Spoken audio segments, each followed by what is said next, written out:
Good rising, brethren. This is Big Judah coming to you guys from California.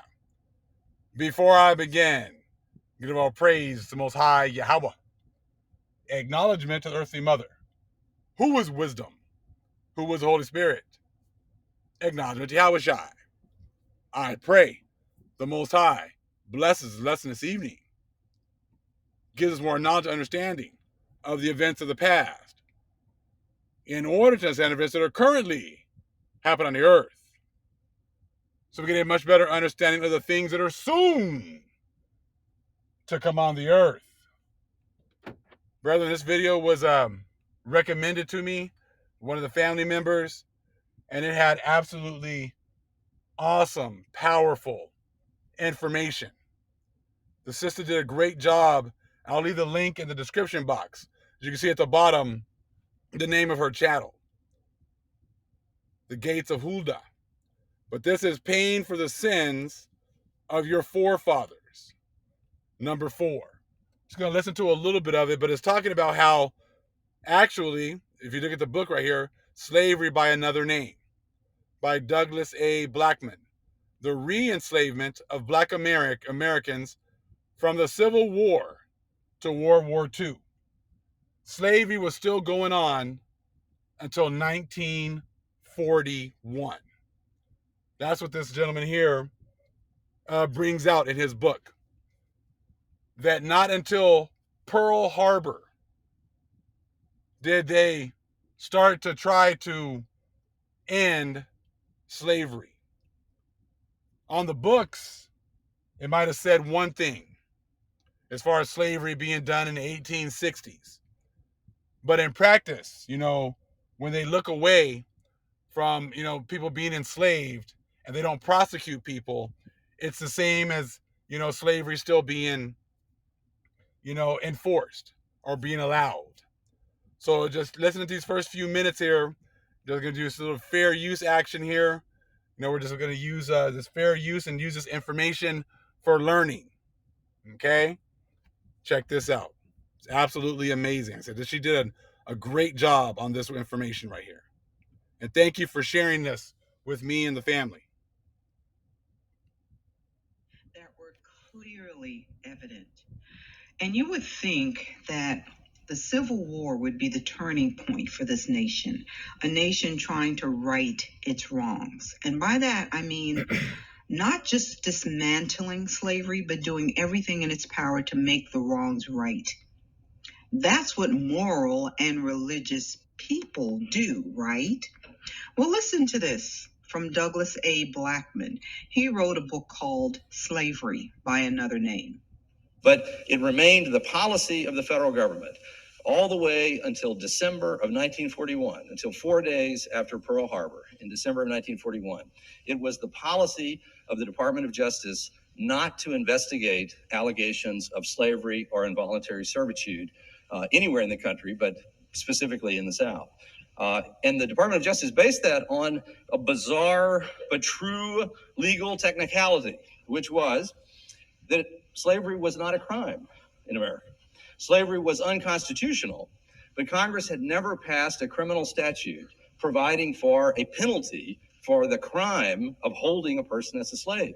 Now, you could have charged someone with kidnapping or any number of other things for holding a slave, but all of those other available statutes were, generally speaking, were state laws. And no state in the South was going to prosecute a white man for holding a black person as a slave under any circumstances. And there was no federal law making it a crime to hold a slave.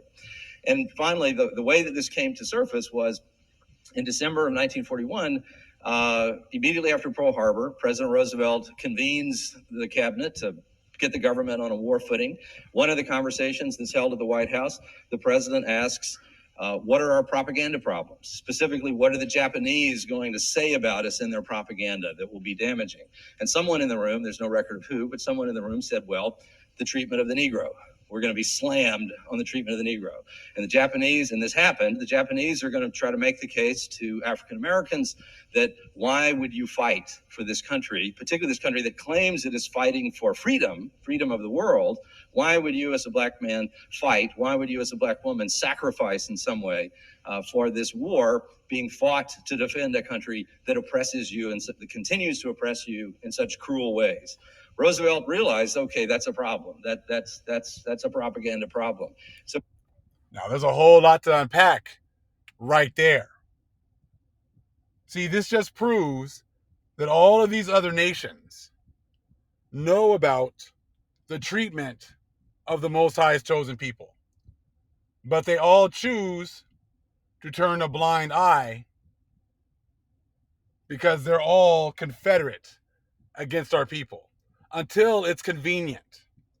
Just like all of a sudden you're seeing people, other countries like the East Indians were talking about, how black people were treated and this, and that. It's like, oh, so in 2022 you want to talk about it, but you've been aware of our ill treatment for the last few hundred years and you haven't said a word.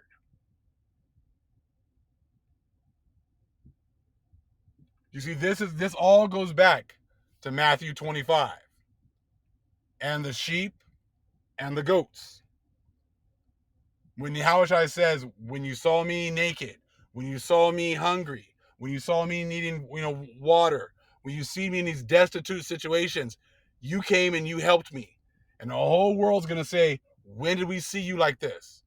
And that's when Yahushua is going to say, when you saw my brethren in these positions, and when you were helping them, you were doing it to me. But all these countries have went and taken the bag, and this is a prime example. You see, same thing with law enforcement. They hold law enforcement as they can do no wrong, correct? But see, they were back then not enforcing laws. They pick and choose which laws they want to enforce, just like they do today. Nothing new. But see, that's why the Most High has been keeping track, keeping record this whole time. Because you can't allow a people that does not care about truth to be the ones to be the standard bearers as far as what is good and what is bad, what is right and what is wrong.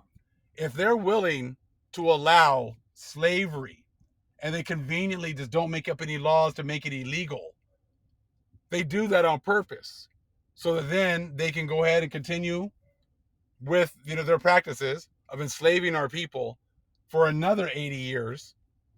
And we don't have any laws against it, so I guess it must be okay. You think that's going to be okay when you pass away? You think the Most High is waiting for you with open arms? You think just because you act like, well, I didn't know? Yes, you did. You knew about the ill treatment of his people, and you've just allowed it to happen. See, the Most High is the one that's bringing this information out. He's using multiple people and multiple areas and multiple stations to bring this information out. All these sins are going to be revealed. I was not aware that slavery was going on still. I'd heard stories about these kinds of things, but I mean, this is really comprehensive and a great point in the way he brought this information out. 80 more years. And the only reason that they even tried to tackle this issue because they were afraid that the Japanese were going to make it a point, and bring this out. But what you have to understand is this. See, they know they needed Jake to go and fight and help them win these wars. Remember, we're supposedly 13% of the population. What does it matter if we were to go in and help fight or not? We're such a small, insignificant number. What do they need us for? See, they know that our people are very powerful, and they needed us to be able to go in and help win World War II. That's the only reason that they, made these changes. And we're going to look at these changes right now. But this condemns all these other countries that are well aware of the treatment of the so-called Negro, of the Israelites. Like I said before, you know who the Most High's chosen people are by the ones that no one helps, that no one tries to make things right with. They just justify their ill treatment the whole time. That's how you know who the Most High's chosen people are. Because the Most High has to come back and say, vengeance is mine, saith the Lord. Because all these other nations have been confederate against our people. Let's continue. So he ordered the Attorney General at the time, Francis Biddle, to draft the first federal anti-lynching statute. And Biddle goes back to the Department of Justice, back over to Maine Justice, just a short distance from here, convenes his people, orders that this statute be written. It was introduced in Congress almost immediately, did not pass. There still was not a federal law against lynching for another decade after this, but it's introduced in the Congress. But Biddle in that same meeting says, well, what else is out there? To these other top officials of the Department of Justice. What else is there? And Biddle was a fancy, wealthy man from Philadelphia, came from one of the most pedigreed white families of America, going back to colonial times. And he later became the chief judge of the Nuremberg trials in Germany at the end of World War II. Very sophisticated, erudite man, but also a low-grade racist, a low-grade white supremacist who, with no consciousness of what the lives of African Americans were in the North or in the South. But he has at least enough temerity to ask his deputies, well, what else is out there on this whole issue of the treatment of the Negro? And someone in the room says, well, Mr. Attorney General, you're going to find this difficult to believe, but there are places in the South where we continue to get letters from people saying that blacks are being held as slaves. And it is the policy of the department not to investigate those charges. So, like I said, the policy of these different areas to not investigate these claims. Where are the churches?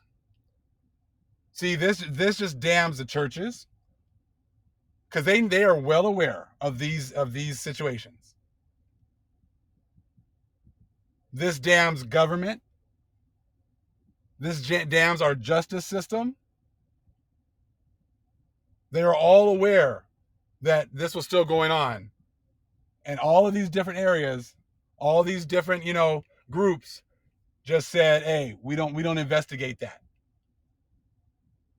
But see, they somehow think that they're going to be in positions of moral authority. You think that these people are the ones that are going to teach you how to make it to heaven and make it to hell, or who's going to make it to heaven and who's going to make it to hell? You really think that the Most High has left these people in charge? This is absolutely amazing, damnable information. This just shows you how, all these churches have all been confederate to not bring out the truth. None of them have talked about, what has happened to our people. How do you make things right? They just they get quiet. They don't say anything. We got to listen to that part one more time because it's just that important. Mr. Attorney General, you're going to find this difficult to believe, but there are places in the South where we continue to get letters from people saying that blacks are being held as slaves. And it is the policy of the department not to investigate those charges and not to prosecute even in the cases of obvious involuntary servitude. And Biddle is astonished by this and asks why that's the case. It's explained to him that there's no statute. Finally, he says, well, this is ridiculous. There has to be a way to prosecute these cases. And on December the 11th, 1941, he issues a memorandum to all U.S. attorneys instructing them to begin investigating these cases and to prosecute them. And he lays out a series of federal statutes under which he believes that these cases can be made. Immediately after that, there is a case that the department had refused to investigate that is reopened, the case of a white man and his adult daughter who had been holding a black man as a slave for 15 years near Corpus Christi, Texas. And that case is reopened, investigated in 1942. The man and his daughter are indicted and convicted in basically a show trial, very deliberately held as a message to African Americans that the federal government was finally taking notice of this. And those two people were sentenced to federal prison in 1943. And I mark that as the technical end of slavery in America, the legal technical end of slavery, even though it took many years for these practices to finally, in a more full way, wither away. And see, many of these people in these churches will be like, well, look, we helped you guys out. Look, we freed you guys. Yeah, it might take us a little bit longer, but okay, well, we did the right thing. That does not appease.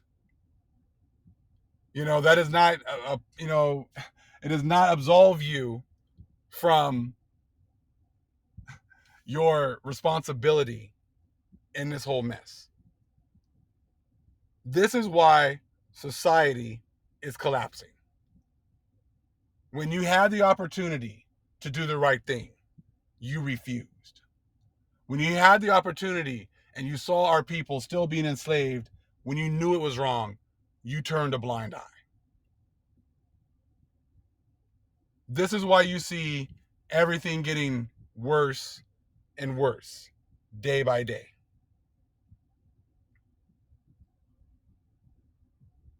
And see, when these churches get caught, they say, hey, you guys are all responsible.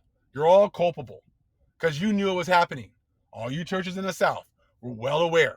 You turned a blind eye. You don't think the Most High is coming for you. You don't think the Most High is coming for you now. The Department of Justice just had, hey, we don't prosecute that. We don't look at that. Out of sight, out of mind. They do the same things today. They pick and choose who they want to prosecute and who they want to look away from. And this is all part of scriptures. This is all part of prophecy. We're living in two different realities right now. We're living in the Most High and his people awakening in that reality. And we're living in, the Gentile world where, they live thinking that everything that they've done is okay. They're never going to have to pay for anything. And it doesn't matter what they've done. Jesus came and died for them.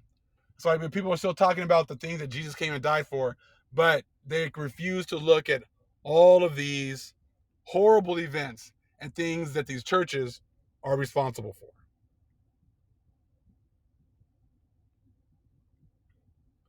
Let's take a look at Jeremiah 30. Let's 11. Jeremiah 30 and 11. For I am with thee, saith the Lord, to save thee, though I make a full end of all nations, whither I have scattered thee. Yet will I not make a full end of thee, but I will correct thee in measure, and will not leave thee altogether unpunished. We've been going through our punishment. You guys have been, putting us through hell. And you just, conveniently ignore laws, don't enforce laws. And this goes for all different levels of society. And it always works to your benefit. 12. For thus saith the Lord, thy bruise is incurable, and thy wound is grievous. There is none to plead thy cause, that thou mayest be bound up. Thou hast no healing medicines. No one pleads our causes. This is a prime example. There are no healing medicines. When we try to, when we try to get things, we try to get justice. There's no one to bring justice to us. When there's laws that can even help us, people will just turn away from them, ignore them, act as if they don't exist in order for them to get the benefit of keeping us under their thumb. 14. All thy lovers have forgotten thee. They seek thee not, for I have wounded thee with the wound of an enemy, with the chastisement of a cruel one, for the multitude of thine iniquity, because thy sins were increased. We had to go through all this because our sins were increased.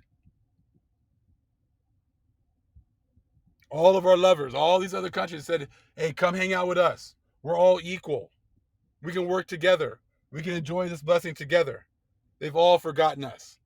They just used us and abused us the whole time. And when the Most High was trying to lessen our punishment, they continued with it even more. For another 80 years, they kept us in slavery, conveniently for themselves. 15. Why criest thou for thine affliction? Thy sorrow is incurable, for the multitude of thine iniquity, because thy sins were increased. I have done these things unto thee. The Most High allowed you guys to do all these things to us. You didn't do it because you were so smart or you were so powerful. The Most High allowed you to put our people in slavery and even keep us in slavery from 1860s to 1940s and beyond. But just know that that same power that did those things to us is going to call you to the carpet. Is going to make you accountable for those things that you've done. 16. Therefore, all they that devour thee shall be devoured, and all thine adversaries, every one of them, shall go into captivity, and they shall spoil thee, and they that spoil thee shall be a spoil, and all that prey upon thee will I give for a prey. So he gave us to you as a prey, and now the Most High is doing it to you. For I will restore health unto thee, and I will heal thee of thy wounds, saith the Lord, because they called thee an outcast, saying, This is Zion, who no man seeketh after. We were an outcast. That's why these laws didn't apply to us, remember? Because we were an outcast. These laws of us being able to pursue freedom and justice and liberty did not apply to us. Why? Because we have been looked at as an outcast.